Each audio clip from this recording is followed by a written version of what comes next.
నీలో లలిలో. నా మాట వినకుండా వెళ్ళారు. ఇప్పుడు చూడండి ఎంత బాధపడుతున్నారో. లేవండి. లేస్తే పడుకోలేను. నేను పడుకోబెడతానుగా. లేవండి, జ్యూస్ తాగుదురు గాని. ఇప్పటికి 6 సార్లు తాగాను, ఇంకా నా వల్ల కాదు. అలా అనకండి, భోజనం లేదుగా, నీరసం వస్తుంది. పట్టండి. అయ్యో వద్దండి, వద్దండి. అండినా? అండి అన్నానండి అనే ఉంటానండి. ఈ బాంబులు తాకిడికి ఎవరితో ఏం మాట్లాడుతున్నానో అర్థం కావట్లేదండి బాబోయ్. మీ మాటలో కూడా తేడా వచ్చింది.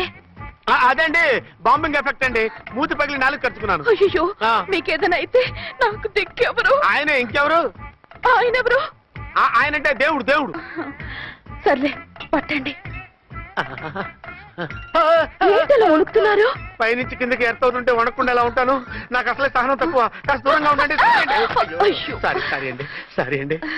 ఇంతటి దానికి సారీ ఎందుకండి? సారీ మార్చుకుని వస్తాను. ఉండండి.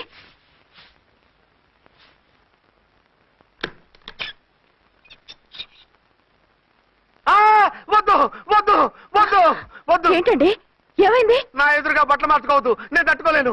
ఏ సిగ్గుగా ఉందా? లేదు, భయంగా ఉంది. భయపడ్డా ఎందుకు? నేను అందంగానే ఉంటానుగా. అందుకే భయపడేది. అయ్యో, భయం ఎందుకు? నేనేం పరాయిదాన్ని కానుగా. మీరు ఎలా ప్రొసీడ్ అయిపోతే మా గురువు గారికి నేను అన్యాయం చేయాల్సి వస్తుందండి. గురువా? గురువెవరు? అదేనండి డాక్టర్ గారు. ఈ కట్లిప్పే వరకు నన్ను స్టార్ట్ టీవీ కూడా చూడొద్దన్నారండి. మీరు సైడ్కి వెళ్ళి మార్చుకోండి, లేకపోతే నేను ఎమోషన్ అయిపోతాను. అదా మీ భయం? అయితే ఉండండి. థ్యాంక్స్.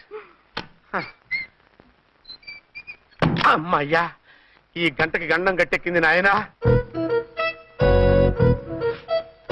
ఇలాంటి టైపు సీన్లు ఉన్నాయని తెలిస్తే నేను చచ్చినా వచ్చి ఉండేవాడిని కాదు. పరిస్థితులు ఇలాగే కొనసాగితే నేను కాలు జారటం ఖాయం. దేవుడు, కాలు జారటం ఖాయం. చిన్న పిల్లలు ఏంటి అరుపులు? కాసేపు ఓర్చుకోండి, అవే తగ్గిపోతాయి. పుసుకేసుకుంటారా దేవుడు?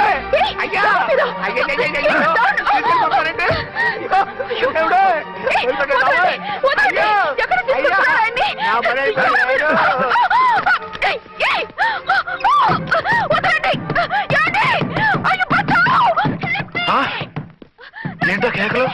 ఝాన్సీ గొంతులో ఉందండి. ఓరి నాయనో, ఆ దరిద్రుడు ఝాన్సీని చూసి అటెంప్ట్ ఏమైనా చేసేస్తున్నాడేమో.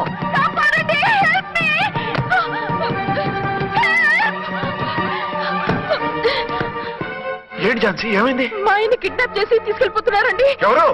ఏమో తెలియదు, కాపాడండి. ఓ